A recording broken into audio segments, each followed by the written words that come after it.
Неопходна е интервенција на државата во цените на нафтата и нафтените деривати по драстичното поскапување, алармираат од Организација на работодавачи на Македонија. Само со откажување од акцизата, владата реално ќе им помогне на работодавачите, бидејќи со субвенционирањето на фирмите не ја добиваат помошта која е суштинска за нив. Владата мора веднаш да се прилагодува на новонастанатите услови, не треба да чека, не треба да мисли дека само од себе нешто ќе се реши, туку активно да реагира, но пак ќе кажам, секоја корекција на владата со одредени мерки мора да ги следи пазарните законитости. Сите други решенија во отпосле, ако се направа со одредени финансска поддршка, некои субвенции, тие знаете секогаш имаат одредени критериуми, некој ќе добие, некој нема да добие, не може да бидат толку правични како оваа мерка.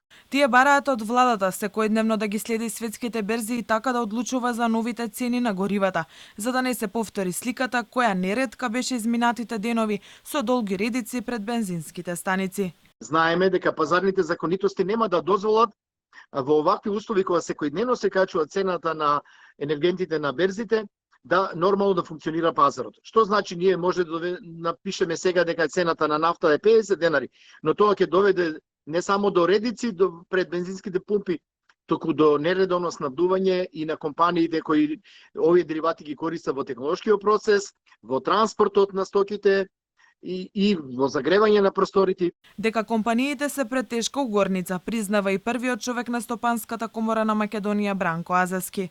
Влегуваме во неизвестност која е катастрофална за бизнисот. Компаниите во овој момент се наоѓаат во многу тешка позиција, бидејќи ваквите неизвестности се смрт за инвестициските активности и нивниот развој.